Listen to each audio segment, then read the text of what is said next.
Welcome to Bloodstained Stories, where we dive deep into the dark and gripping world of true crime. I'm your host, Joseph, and today we're exploring the harrowing and contentious case of the West Memphis Three. In 1993, three young boys were brutally murdered in West Memphis, Arkansas, and three teenagers, Damien Echols, Jason Baldwin, and Jessie Misskelley, were swiftly convicted of the crime. Allegations of satanic ritual abuse, coerced confessions, and questionable evidence led to a national outcry and a prolonged fight for justice. Join me as we uncover the details of the murders, the controversial trial, and the eventual release of the West Memphis Three. Are you ready to journey into the heart of true crime? Let's get started. On a warm spring evening in May 1993, the brutal murder of three young boys in West Memphis, Arkansas, shattered the tranquility of the small town and ignited a firestorm of media attention and public outrage. The subsequent conviction of three teenagers, Damien Echols, Jason Baldwin, and Jessie Misskelley Jr., for the crime was marred by controversy, alleged misconduct, and claims of wrongful imprisonment. The case of the West Memphis Three stands as a haunting example of how fear, prejudice, and flawed justice can lead to a devastating miscarriage of justice. West Memphis, a tight-knit community with a population of just under 30,000, was rocked by the discovery of the bodies of Steve Branch, Michael Moore, and Christopher Byers. The 8-year-old boys had been reported missing the previous evening after failing to return home from an afternoon of bike riding. Their bodies were found in a wooded area known as Robin Hood Hills, submerged in a drainage ditch. The children had been brutally beaten and bound with their own shoelaces. The gruesome nature of the crime sparked widespread fear and speculation. Rumors of satanic rituals and cult activity quickly spread, fueled by a rising national panic over supposed satanic influences in the early 1990s. The investigation quickly focused on three local teenagers, Damien Echols, Jason Baldwin, and Jessie Misskelley Jr. Echols, a troubled youth with a history of mental health issues and a fascination with occult themes, became the prime suspect. Baldwin and Misskelley, his close friends, were also implicated largely by association.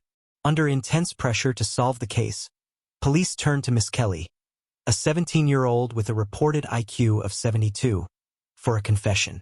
After a lengthy and coercive interrogation, during which he was questioned for hours without legal representation or his parents present, Misskelley confessed to the murders.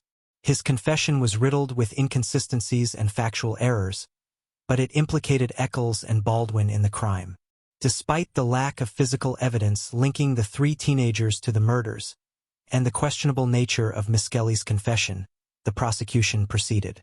The case was bolstered by testimony from dubious witnesses and the portrayal of Echols as a dangerous Satanist.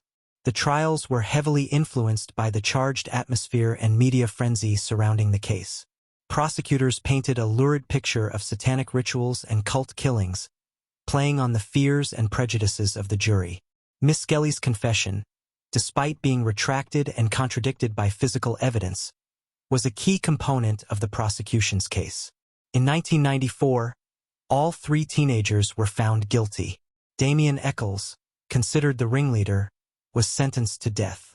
Jason Baldwin received a life sentence without parole, and Jessie Misskelley was sentenced to life plus 40 years. The verdicts were a crushing blow to the defendants and their families, who maintained their innocence throughout the ordeal.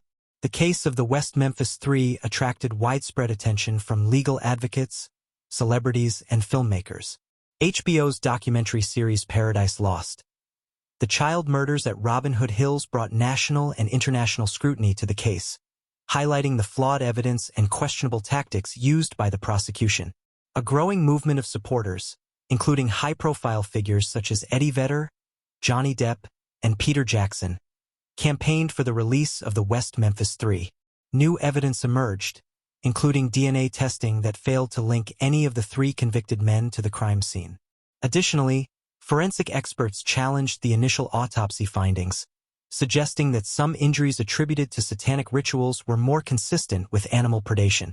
After years of legal battles and mounting evidence of their innocence, a breakthrough came in 2011.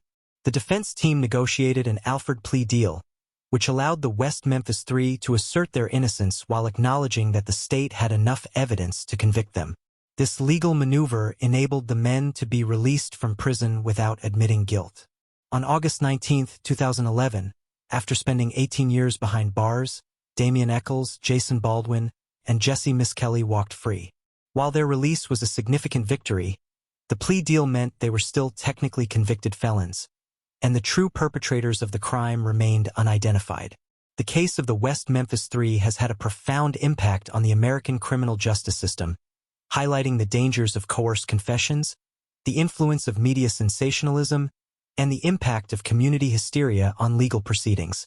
It underscores the critical need for rigorous legal standards and protections to prevent wrongful convictions. The story of the West Memphis Three has inspired numerous books, films, and advocacy efforts aimed at reforming the justice system and supporting other wrongfully convicted individuals. Their case serves as a stark reminder of the fallibility of the justice system and the enduring need for vigilance, fairness, and integrity in the pursuit of justice. The West Memphis Three case is a sobering tale of injustice and the long road to redemption. It reveals how fear, prejudice, and flawed legal practices can lead to devastating consequences for innocent individuals. While Damien Echols, Jason Baldwin, and Jessie Misskelley have regained their freedom, their ordeal remains a powerful call to action for ongoing reform and vigilance in the criminal justice system. As their story continues to be told and examined, it serves as a testament to the resilience of those wrongfully accused and the enduring quest for true justice in the face of overwhelming adversity. Thank you for joining us on this episode of Bloodstained Stories as we delved into the disturbing and controversial case of the West Memphis Three. If you found this deep dive into one of America's most debated miscarriages of justice compelling, please subscribe and leave a review. Your support helps us bring more in-depth true crime stories to you. Follow us on social media for updates and behind-the-scenes content. Have a theory or a case you'd like us to cover? We'd love to hear from you. Until next time, stay curious, stay safe, and keep exploring the mysteries of the true crime world.